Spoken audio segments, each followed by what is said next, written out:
வணக்கம் நண்பர்களே. காங்கிரஸ் கட்சி ஒரு விஷயத்தை இப்போது சுதாரித்து தெரிஞ்சுக்கிட்டாங்க. கொஞ்சம் ரகசியமாக அவங்களுக்கு போய் சேர்ந்த தகவல். அதை கேள்விப்பட்டவுடனே இவங்க சுதாரிச்சுக்கிட்டாங்க. என்ன, திமுகவுக்குள்ள ஒரு பெரிய அமைதி புரட்சி ஏற்படும். அதற்கான அறிகுறிகள் தான் மதுரையில் அழகிரி அவர்களுடைய ஆதரவாளர்கள்லாம் அதிமுகவில் போய் சேர்ந்தது. இந்த அமைதி புரட்சி தெற்கிலிருந்து தொடங்குது அப்படிங்கிறத காங்கிரஸ் புரிஞ்சுக்கிட்டாங்க.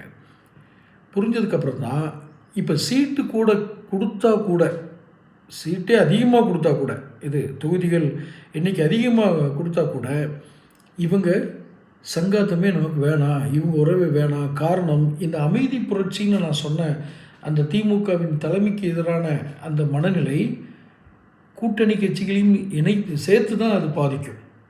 யார் யார் கூட்டணியில் இருக்காங்களோ அவ்வளோ பேருக்கு சேர்த்து தான் பாதிக்கும். யாரும் ஜெயிக்க போகிறதில்ல. அது ஓரளவுக்கு உறுதியாயிடுச்சு, இல்லை நல்லாவே உறுதியாயிட்டு. என்ன காரணம்? அதிருப்தியில் இருக்கிற சீனியர்கள். நான் ஏதோ அந்த கட்சி மேலே இருக்கிற காழ்ப்புணர்ச்சியில் சொல்லலை, அதிருப்தியில் இருக்கிற சீனியர்கள்.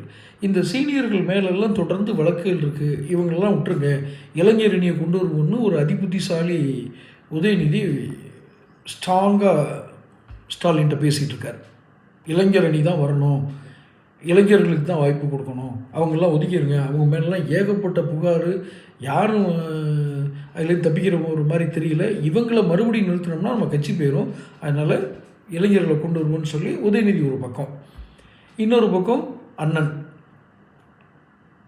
ஸ்டாலினுடைய அண்ணன், அவர் தன்னை அந்த நிராகரிப்பின் வழியை அவர் உணர்வதால், என்னை நிராகரித்து விட்டு நீ தொடர்ந்து ஜெயிக்கணுமா அப்படிங்கிற மனப்பாங்கு தான் யாருக்கும் வரும். இதில் அழகிரி அவர்களை நான் அப்படி குறை சொல்லலை, அந்த எண்ணம் அவர் என்கிட்ட சொல்லலை அப்படி என்ன இருக்குன்னு. ஆனால் நம்ம புரிஞ்சுக்கிறது, தொடர் நிராகரிப்பினுடைய வலி அவருக்கு அதிகமாக இருக்குது. அப்போது அதனுடைய விளைவு தான் ஆதரவாளர்கள்லாம் வரிசையாக அதிமுகவுக்கு வர்றாங்க, இன்னும் வருவாங்க. இன்னும் முக்கிய பிரமுகர்கள், திமுக பிரமுகர்கள்லாம் அதிமுகலேருந்து செய்வாங்க. இதை தெரிஞ்சுக்கிட்ட காங்கிரஸ் இப்போ சுதாரிச்சுட்டாங்க. இவங்க சீட்டு கூட கொடுத்தாலும் இவங்க கூட போய் இப்போ நம்ம கூட்டணி வைக்கிறது தப்புன்னா என்ன, தற்கொலை சமம். காரணம், அமைச்சர்கள் மேலே ஊழல், அண்ணன் ஆதரிக்க மாட்டார், பையன் இளைஞரணி கொடுப்பேங்கிறாரு, அதுவே சீனியர்கள் உள்ளடி வேலை பார்த்துருவாங்க. இப்படி அந்த குழிபறிப்பு வேலையெல்லாம் இருக்கிற ஒரு கட்சியோடு போய் நாமளும் சேர்ந்து அந்த குழிக்குள்ளே நம்மளும் விழணுமா? வேண்டாம் அப்படிங்கிற முடிவுக்கு காங்கிரஸ் சுதாரித்து இந்த கூட்டணி பேச்சுவார்த்தைகளில் எவ்வளோ முடியுமோ அவ்வளோ விலக தான் பார்ப்பாங்க. தொடர்ந்து பேசுவோம். சேனலை சப்ஸ்கிரைப் பண்ணிக்கோங்க.